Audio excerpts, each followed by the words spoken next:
The Prime Minister had a beer with locals in a final dash through marginal seats. We should have Bob Hawke's colour.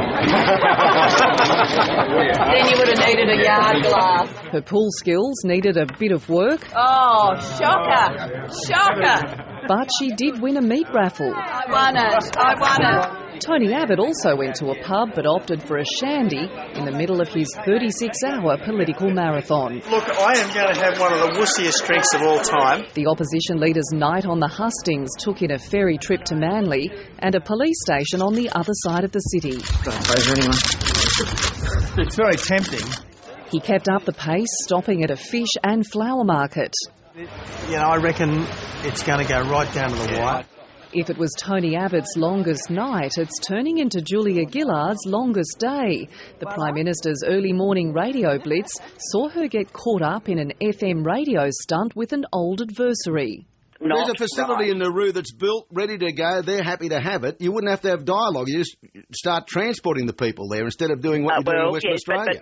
But what I'm picking you up on, Ray, is you said, East Timor not taking your calls. That is not true. You should not leave that impression with people. The heat is on and the opinion polls aren't helping. The latest news poll has both parties neck and neck. Labor has lost its lead in the primary vote, while support for the coalition has jumped. The Galaxy poll still has Labor slightly ahead. Out there in voterland, if I may say so, people are incredibly disappointed in this government. This is tough. This is tight. This is close. The final day of campaigning has taken the Prime Minister to several marginal seats in New South Wales that Labor's in real danger of losing. Her tactic, to warn voters Tony Abbott is too risky.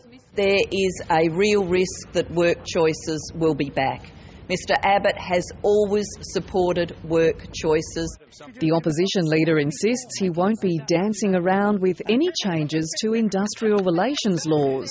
They don't want changes at the moment. They want stability, Lyndall, and that's what they'd get from us. Voters can decide what they want tomorrow. Rebecca Barrett, ABC News.